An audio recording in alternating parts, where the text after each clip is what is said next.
Hey, I hope you're doing well. Today, let's tackle a crucial and way too often overlooked problem: overfitting in trading strategies. Imagine stumbling upon a seemingly amazing trading strategy, but diving into it causes your investment to plummet. This, dear friends, is the peril of overfitting. In fact, a staggering number of strategies out there, and probably more than 95% of those on YouTube, are caught in this trap. And I am sick of seeing so many investors falling into this pitfall, primarily because they lack the tools and the knowledge to properly shield themselves. So let's take a serious and informed look at what overfitting really is, why it poses such a substantial threat, and most importantly, how you can detect and stay clear of it.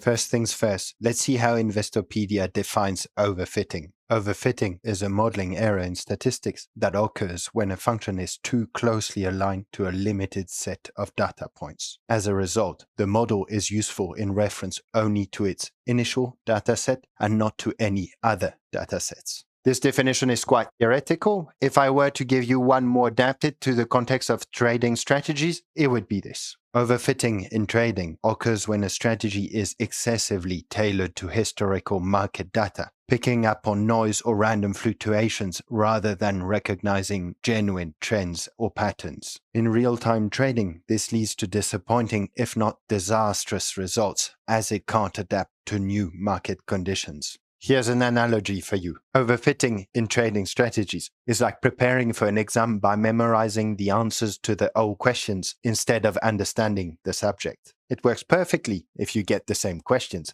but fails when anything new comes up. Now, let me show you how easy it is to create a nice, attractive profit curve like this and what huge hidden risks it contains. Let's warm up first and take a very simple textbook strategy. We'll look into something more complicated just after. Let's take a popular asset these days like the Ethereum cryptocurrency on a daily chart as an example. This strategy has two trend indicators, a fast and a slow simple moving average. We consider that a long trade is entered when the fast SMA crosses above the slow one, and the long is exited when the opposite crossing happens. And that's it. The strategy has therefore only two parameters, the two SMA lengths. Let's be clear, when it comes to overfitting, neither simple nor complex strategies are immune. In fact, from a statistical standpoint, a strategy with more parameters is at higher risk. This is because the abundance of parameters provides greater leeway for fine-tuning. Please keep in mind that this video is not financial advice, but only me sharing my personal opinions and experiences. Now let's actually do what one should never do. I created this basic little Python code where I automatically run backtests, where each time I change the parameters of this strategy and compute the profits. At the end, I will simply pick the parameter set that gives me the best profits. This is a great way to produce dangerously overfitted strategies, but with beautiful profit curves. Let's not focus on the details of the code. If you have any questions, feel free to ask me in the comments down below or on our community Discord. What is important to note though is that I'm doing the backtest on all the data available from Binance, matching what we use on TradingView. So around 6 years of data. Okay, the code has finished running and we have our best parameters in big quotation marks. So 13 for the fast length and 20 for the slow length. Let's go back to TradingView. We can see that these parameters are the ones that yield this very attractive profit curve over these 6 years. An insane 9,000% profits with a win rate of 50%, but a large maximum drawdown around 50% that happened around here. Let's now see what would have happened if we traded this exact same strategy for 1 year only, right in the middle of the data range, when the market was quite high, but with long dumps and pumps. So let's say from May 2021 to May 2022. And surprise or not, the results are horrible. Trading for a whole year to lose almost 20% of your investment, no good.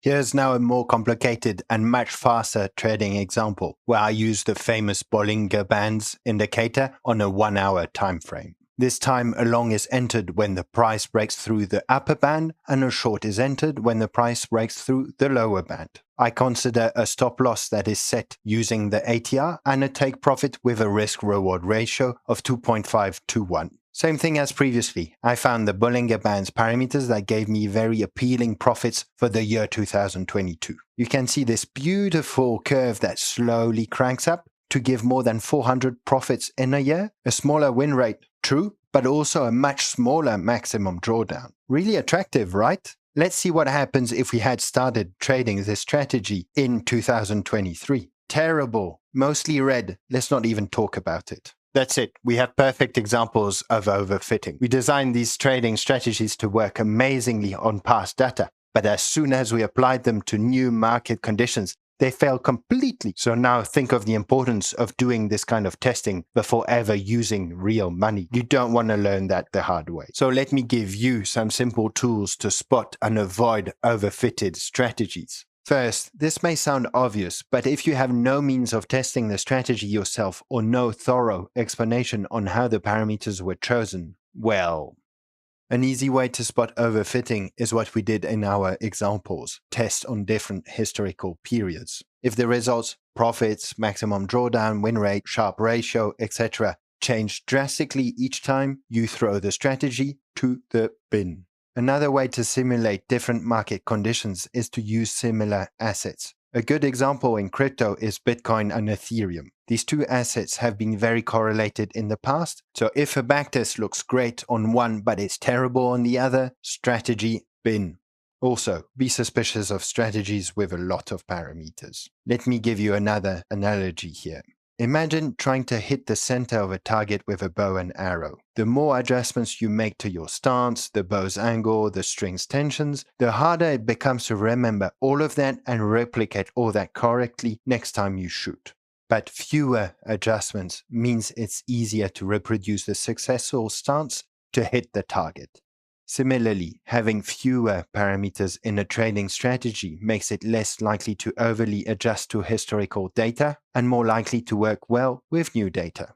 Lastly, avoid big maximum drawdowns. While these are not necessarily directly linked to overfitting, there can be an indirect connection. Think of it this way. When a strategy fails to adapt to new market conditions, it will display periods of sudden large losses, i.e. large maximum drawdowns. I cannot claim this list to be exhaustive, but it provides some first-hand, straightforward tools to protect yourself. By the way, if you know more techniques, I'd be thankful if you shared them in the comments down below. You might be thinking now, Louis, how can we actually create a trading strategy that is not overfitted, since technically speaking, we only have past data? And I would answer, that's a very good question. Welcome to the harsh reality of algorithmic trading. You have understood, producing a nice backtest is very easy, but creating a truly robust strategy is very hard. Theoretically speaking, it is impossible for a trading strategy to be truly free from overfitting. But there are key methods in building strategy processes to minimize the bias introduced by using past data and better optimize parameters. Let me first give you a general guideline to follow. It is much better to look for parameters that have the highest probability of making some profits rather than the parameters that give the most profits. Think on that for a sec. When it comes to optimizing parameters, there exist several methods, and I'll give you three well-known ones. Out-of-sample testing or cross-validation. Here, rather than optimizing on the whole historical dataset, you obtain the best parameters on a portion of the historical period and then test them on a completely different period. This method is limited though, and it's better to use walk-forward analysis. This takes out-of-sample testing a step further. Think of this like training for a marathon in sections. Instead of running the full distance at once, you'd run in smaller segments, gradually building up your endurance. Similarly, walk-forward analysis continuously re-optimizes the strategy on past segments and then tests it on the next unseen segment. Lastly, the big guns, Monte Carlo analysis. Here one creates and uses many random simulations of historical data to test and optimize the parameters of the strategy. To give you an analogy, think of it like weather forecast. Forecasting the weather involves running multiple simulations based on different variables and scenarios. Just like weather forecasts estimate the likelihood of rain or sunshine, Monte Carlo analysis helps you understand the range of possible outcomes for your trading strategy by simulating various market conditions. I've arranged these methods in ascending order based on their technical complexity and the computational time they demand. Each have their own strengths and limitations. I will get to that in future videos, but I should add that in the end, nothing beats real-time testing. I hope this video helps you in making safer and more informed decisions in your trading. If you found it valuable, a like and a subscription would be fantastic. I would be curious to know your thoughts in the comments down below, and please don't hesitate to share this video with someone who might benefit from it. This was Robot Traders for you, wishing you all the best in your trading journey. See you in the next one.